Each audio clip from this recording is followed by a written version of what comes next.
ओम नमो भगवते वासुदेवाय नमः। नमस्कार, मैं ज्योतिषाचार्य वरुण प्रकाश ज्योतिष के आज के विशेष ब्लॉग में आपका बहुत दिल से स्वागत है। मेरे सनातन परिवार के माताएं, बहनें, भाई, बंधु सभी के लिए यह वीडियो बहुत ही आवश्यक है, बहुत ही मददगार होगा और जीवन में सफलता प्राप्त करने के लिए हर तरह से यह वीडियो आपकी मदद करेगा।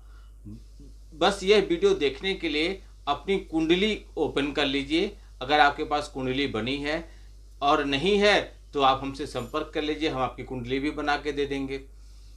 बाय द वे, अपनी कुंडली ओपन कीजिए और कुंडली में देखिए राहु कहाँ बैठा है। राहु आपकी कुंडली में कहाँ है? अकेले हैं, किसी ग्रह के साथ हैं, या जिस ग्रह के साथ हैं एक ग्रह है कि दो ग्रह या उससे ज़्यादा ग्रह हैं? यदि अकेले हैं तो वहाँ पे कौन सा नंबर लिखा हुआ है? ठीक है, इससे आपको बहुत कुछ मालूम होगा अपने बारे में, अपने जीवन के बारे में। राहु ग्रह के बारे में इसलिए मैं चर्चा कर रहा हूँ कि कलयुग में जो वर्तमान समय चल रहा है कलयुग का, इस समय शनि, राहु और केतु का जबरदस्त प्रभाव है। इनका समझिए वर्चस्व चल रहा है।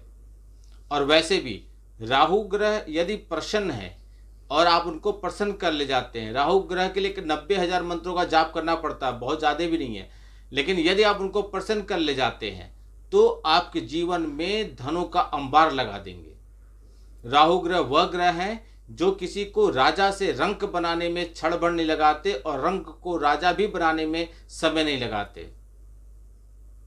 राहु कुछ भी कर सकते हैं, बशर्ते आपको उनको अपने फेवर में रखना है, हमेशा अपने पक्ष में रखना है, जिससे आपको सफलता देते ही रहे, नकारात्मक नहीं करना है। राहु 9 ग्रहों में एक छाया ग्रह है। अक्सर राहु को दुख का घोतक या अशुभ ग्रह कहा जाता है। कहा जाता है कि राहु जहां होंगे दुखी देंगे, अशुभ ग्रह, लेकिन वह हमेशा बुरा फल नहीं देते। यदि यह ग्रह कुंडली के उत्तम हो, यानी कि कुंडली में किस जगह पे बैठा हो, तो जातक इससे अच्छे परिणाम प्राप्त कर सकता है। राहु का प्रभाव सभी 12 राशियों पर और 12 राशियों पे 12 भावों पर बहुत विस्तार से पड़ता है। मैं सभी के बारे में चर्चा करूंगा कि किस ग्रह में राहु हैं, किस घर में राहु हैं तो कैसा प्रभाव देते हैं और क्या उपाय कर लेंगे कि आपको नकारात्मक से उनके बचा जा सके। मान लीजिए कि एक घर में है और वहां पे नकारात्मक प्रभाव दे रहे हैं तो आपको क्या उपाय करना चाहिए, इस सब मैं विस्तार पूर्वक बताऊंगा। राहु कौन है?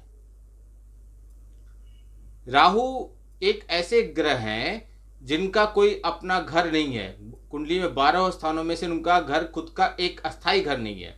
वह जिस घर में रहते हैं उसी को अपना समझ लेते हैं और उसी के अनुसार उस घर का जो प्रभाव होता है उसी के अनुसार वो फल देना चालू कर देते हैं।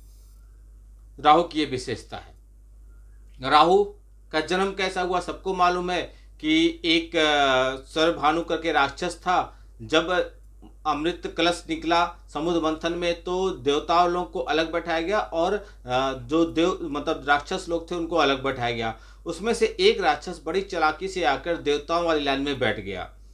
जब अमृत पान देने लगे, भगवान विष्णु मोहिनी अवतार में बैठ के कलश से अमृत पान करने लगे, तो उस समय राहु भी धीरे से अमृत पान कर लिया। लेकिन उसके अमृत पान करते ही सूर्य और चंद्रमा ने देख लिया और उसकी शिकायत कर दिए भगवान विष्णु, जो मोहिनी अवतार में अमृत पान करा रहे थे। तो भगवान मोहिनी ने तुरंत सुदर्शन चक्र से उसका सर धड़ से अलग कर दिया। तो जो सर है वह राहु है, यानी कि राहु के पास दिमाग है, आंख है, सोचने की शक्ति है, बोल सकता है। 5 इंद्रियों में सबसे मजबूत इंद्रियां आपके सर में ही हैं और वो सारा कुछ पे राहु कंट्रोल करता है। राहु इस वर्ष गोचर करके कुंभ राशि में आएंगे। मई में 18वें को कुंभ राशि में आएंगे, यानी कि कुंभ राशि वालों के सर पर आएंगे। तो कई तरह के प्रभाव राहु देते हैं और हमारे वैदिक ज्योतिष में राहु का बहुत आसान उपाय है। छोटे छोटे उपाय हैं, आप कर सके राहु को अपने पक्ष में ला सकते हैं। राहु अगर आपके पक्ष में आ गए, आपके फेवर में आ गए, तो आपको राजा बनने से कोई नहीं रोक सकता। ज्योतिष शास्त्र में राहु ग्रह को बहुत ज्यादा पापी ग्रह बताया जाता है।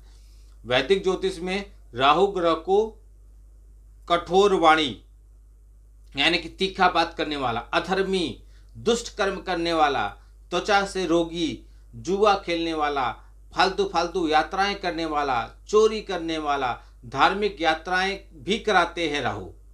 जिस व्यक्ति की जन्म पत्रिका में राहु अशुभ स्थान पर बैठे हों अथवा कमजोर हों तो वह जातक नकारात्मक परिणाम से भर जाता है, उसके जीवन में नकारात्मकता रहती है। ज्योतिष में इस ग्रह को किसी भी राशि का अधिकार नहीं है, स्वामित्व नहीं है, लेकिन मिथुन राशि में यह उच्च का होता है और धनु राशि में इसको नीच का कहा जाता है। यदि किसी व्यक्ति के कुंडली में राहु ग्रह मजबूत होता है तो वह जातक को अच्छे परिणाम देने चालू कर देते हैं। इससे व्यक्ति को आध्यात्मिक शांति, मोक्ष का रास्ता मिलना, परंतु इसके विपरीत अगर कुंडली में राहु कमजोर है तो उसके अंदर नकारात्मकता भर देते हैं। वो डरता है, वो डिसीजन नहीं ले पाता है, असफलता का उसके अंदर डर बहुत होता है। तो अब समझिए, अपनी कुंडली आपने रख लिया है। अब देखिए आपकी कुंडली में राहु किस स्थान पे है। यदि आपकी कुंडली में राहु प्रथम भाग में है, राहु पहले घर के अंदर अगर बैठे हैं तो सूर्य को खराब कर देते हैं। सूर्य, अगर हमसे कोई पूछे कि 12 राशियों में सबसे मजबूत राशि कौन है तो सारे ग्रहों के राजा सूर्यदेव हैं। बहुत ऐसे और शास्त्र हैं जहां पे कहा जाता है कि सूर्य अगर अस्त हो गए तो आप कुछ भी खा पी सकते हैं, कुछ भी कर सकते हैं, क्योंकि राजा आराम करने चले गए तो आप बाकी ग्रह भी आराम करने चले जाते हैं। लेकिन ऐसा नहीं है, हमारे वैदिक शास्त्र में तो बिल्कुल ऐसा नहीं है। सबकी अपनी अपनी मान्यताएं हैं और आजकल सोशल मीडिया पर अपनी वीडियो को चलाने के लिए लोग कुछ भी बोल देते हैं। कुछ अलग से बोलना होता है उनको, जो अलग से चीजें चले इसलिए कुछ भी बोलते हैं। तो 12 राशियों में मेरे अनुसार सबसे मजबूत राशि होती है वो सूर्य की राशि सिंह राशि होती है, क्योंकि वहां पे सूर्य का ज्यादा प्रभाव पड़ता है और सूर्य सिंह राशि के मालिक है तो वहां पे तो सबसे ज्यादा तेज रहेगा। लेकिन मैं बात कर रहा हूं अभी राहु के बारे में। राहु तो मैं आपको बताऊं, राहु यदि आपकी कुंडली में प्रथम घर में है, पहले भाव में है, तो वहां से वो आपके सूर्य को कमजोर कर देंगे। यदि राहु प्रथम भाव में स्थित हो तो जातक को कार्यों को करने में कुशल, दूसरों के प्रभाव से अपनी इच्छा पूर्ति करने वाला, नीच के स्वभाव वाला यानी कि निचले स्वभाव वाला, स्वजन वचक होता है, संतानहीन नीच कर्म करने वाला होता है, कष्ट सहने वाला होता है, अत्यधिक कामी होता है, काम मोक्ष वाला होता है, स्त्रियों के द्वारा कार्य साधना करने वाला होता है, कुकर्मी होता है, धर्म और वेश धरकर अधर्मी करने वाला होता है। धर्म का वेश धारण कर लेगा लेकिन रहेगा अधर्मी, मित्रों का विरोधी होता है, वक्र चाल चलने वाला होता है, धूर्त होता है, झूठा, मक्कार ऐसे होता है। ऐसे जातक जीवन में असफल रहते हैं। तो ऐसे लोगों को क्या करना चाहिए? इन लोगों को उपाय करना चाहिए। उपाय, पहले तो बहते पानी में नारियल आप बहा दी, पानी वाला जटा वाला नारियल है, ये बहते पानी में बहाइए किसी भी दिन किसी भी समय। गले में कोई चांदी जरूर पहनिए, महिला पुरुष कोई भी हो, चांदी जरूर पहनिए। और 1:4 के अनुपात से जौ को दूध में मिला दीजिए, यानी कि 1 लीटर अगर आपका दूध है तो उसका चौथा भाग जौ ले लीजिए, दूध में मिला दीजिए और उसको बहते पानी में बहा दीजिए। बहते पानी में 400 ग्राम सुरमा भी बहाइए। यह 4 उपाय करेंगे तो राहु का जो नकारात्मक प्रभाव था आपके फेवर में आ जाएगा।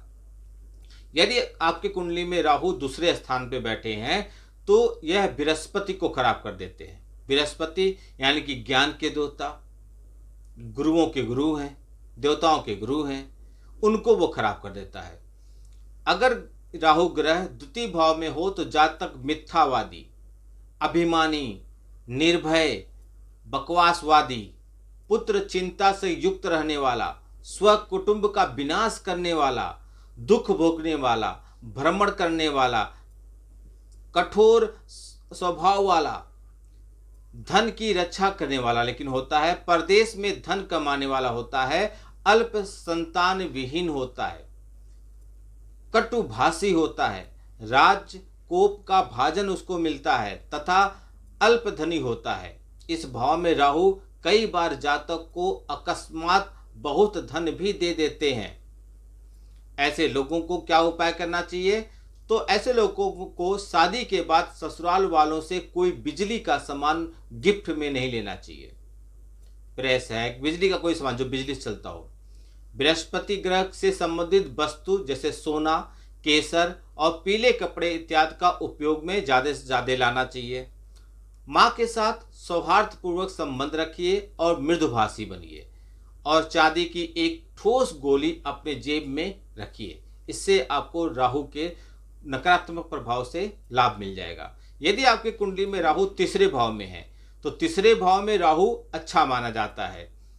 मैंने पहले बताया था कि तीसरा भाव मिथुन राशि है, मिथुन राशि में राहु अच्छे माने जाते हैं। कुंडली का तीसरा घर जिसे पराक्रम भाव भी कहते हैं, यह भाव को राहु का पक्का वाला घर कहा जाता है। इस घर में राहु को रहना अच्छा लगता है। इस भाव में छाया ग्रह हो तो जो जातक, छाया ग्रह मतलब राहु, राहु एक छाया ग्रह है, तो छाया ऐसे जातक अत्यंत प्रभावशाली, महायशस्वी, प्रवासी, ऐश्वर्यवान होते हैं। स्मरण शक्ति की उनके अंदर कोई कमी नहीं होती है, स्मरण शक्ति बहुत मजबूत होती है।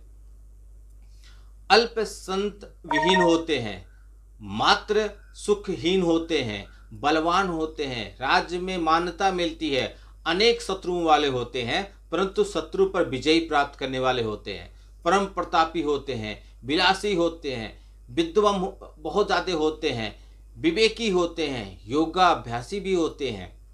ऐसे लोग भाग्योदय के समय अत्यधिक धन प्राप्त करने के कुशल और विलासी, विद्वान, भाई तथा पशुओं की मृत्यु होना भी इनके ऊपर लिखा रहता है। पिशाच भय भी इनके साथ रहा होता है।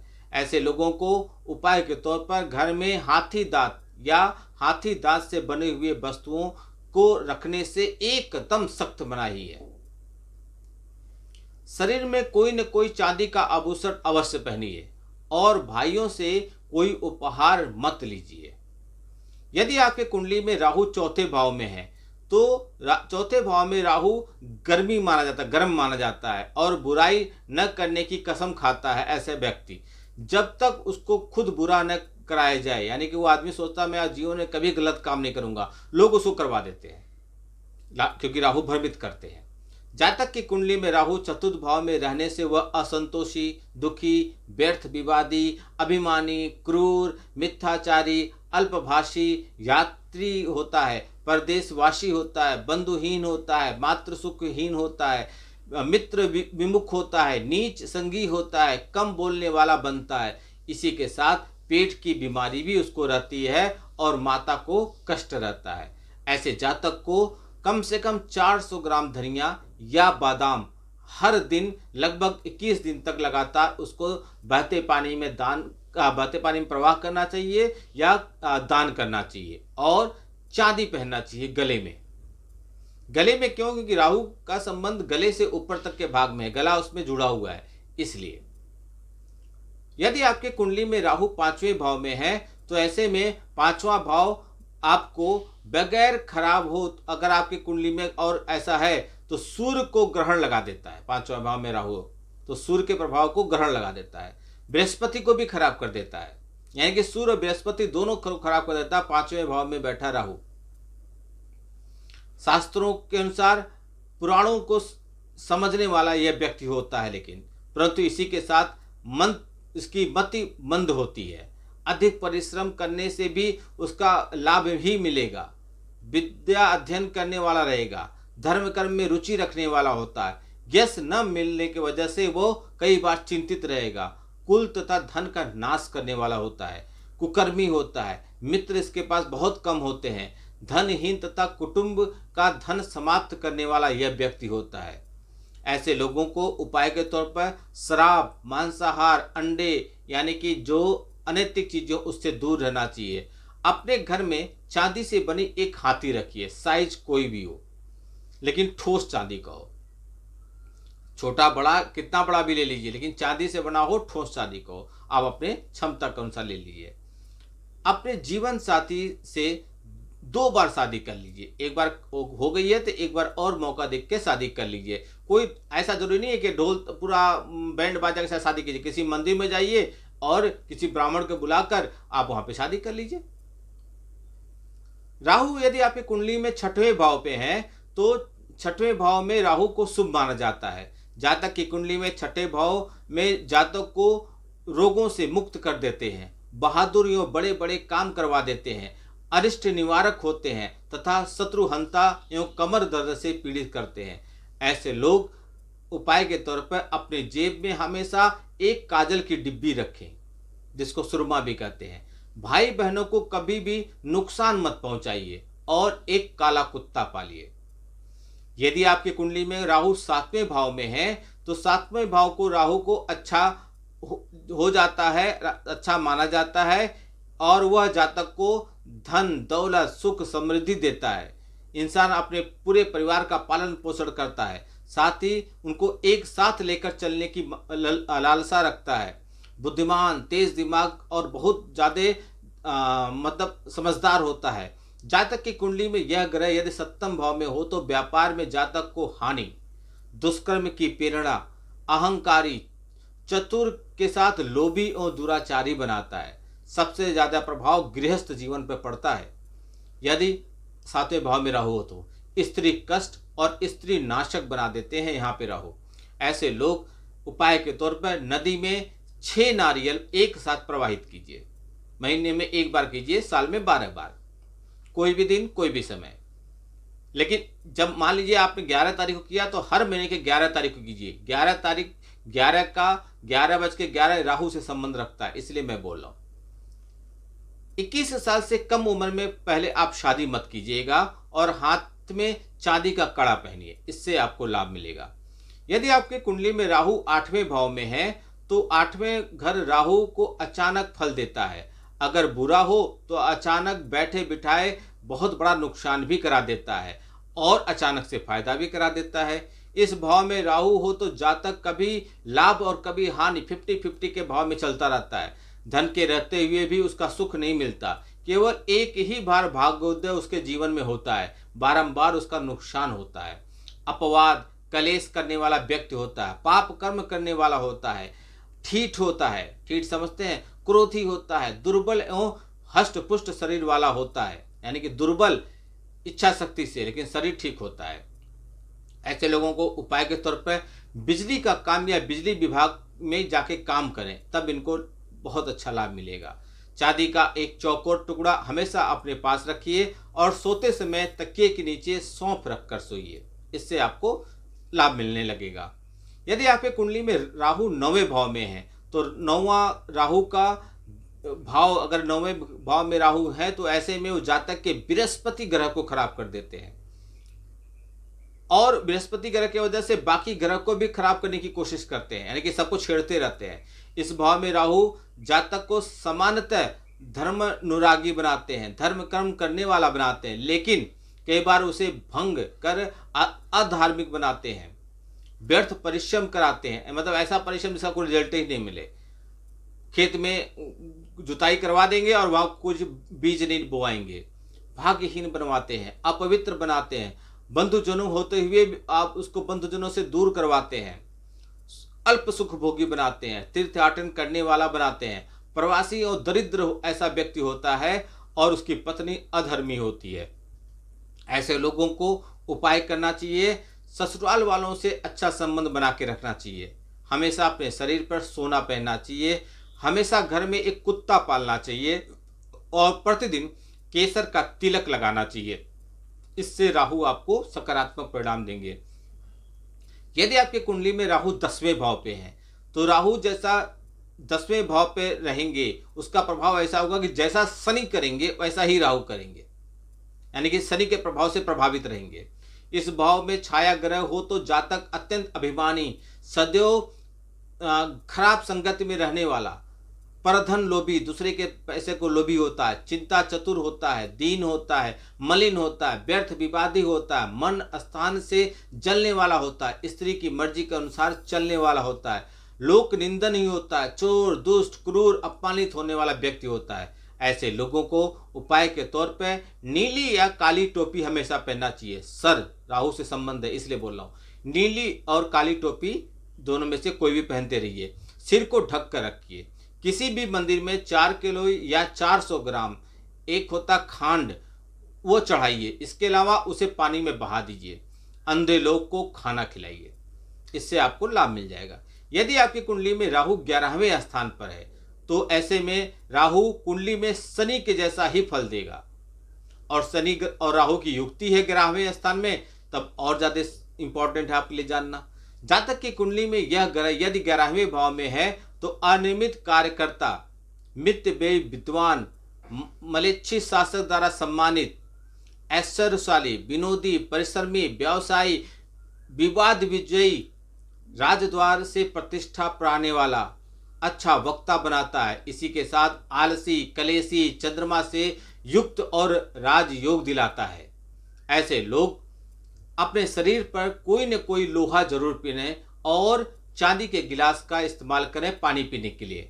कभी भी बिजली का कोई भी उपकरण उपहार के रूप में मत लें, और नीलम, हाथी दांत या हाथी का खिलौना अपने घर पर रखें। यदि आपके कुंडली में 12वें भाव पे राहु है तो 12वें भाव का राहु नीच माना जाता है, लेकिन अगर वह अच्छा हो तो विदोषों से लाभ करा देते हैं। जातक की कुंडली में यह ग्रह द्वादश भाव में हो तो चिंताशील एवं विवेकशील बनाते हैं। परिश्रमी, कलह, प्रियजनों का दोषी, दुर्जनों का मित्र, नेत्र रोगी, चर्म रोगी, दांत और पांव की चोट लगने वाला, सेवा कर्म करने वाला, उद्योग करने वाला और उद्योग करके इसको सिद्ध न करने वाला, सेवक के साथ जातक कामी होता है, मूर्ख जैसा व्यवहार करता है। ऐसे लोगों को उपाय के तौर पर रसोई में बैठकर भोजन करना चाहिए और रात में अच्छी नींद के लिए तकिए के नीचे सौंफ रखकर सोना चाहिए, इससे लाभ मिल जाएगा। यदि राहु का कोई उपाय आप कराना चाहते हैं, मंत्रों के द्वारा जाप कराना चाहते हैं, तो आपके नाम, आपके गोत्र के अनुसार राहु का हमारे यहाँ मतलब 9 ग्रहों का होता है, उसमें राहु भी है, सभी ग्रहों का हमारे यहाँ चलता है ग्रह शांति का, तो आप करा सकते हैं। आपके लिए सकारात्मक परिणाम देना चालू करेंगे। जो भी पूजा कराया जाता है उसकी गारंटी ली जाती है, क्योंकि हम सनातन और सनातन प्रेमियों और हमारे सनातन परिवार के साथ कभी भी धोखा नहीं कर सकते, गलत काम नहीं कर सकते। हाँ ठीक है, हमारा नहीं चल रहा है, धीरे धीरे चल रहा है, लोगों तक हम बात नहीं पहुंचा पा रहे हैं, लेकिन एक समय आएगा हम लोगों तक अपनी बात पहुंचा पाएंगे। वीडियो को बहुत लोग तक पहुंचाइए। अपनी कुंडली में राहु का स्थान देखिए और उसी के अनुसार जो मैंने उपाय बताया है वह के लीजिए। राहु आपके लिए सकारात्मक हो जाएंगे। आपका दिन शुभ हो। भगवान भोलेनाथ का आशीर्वाद आप पर बना रहे। नमस्कार। जय श्री राम।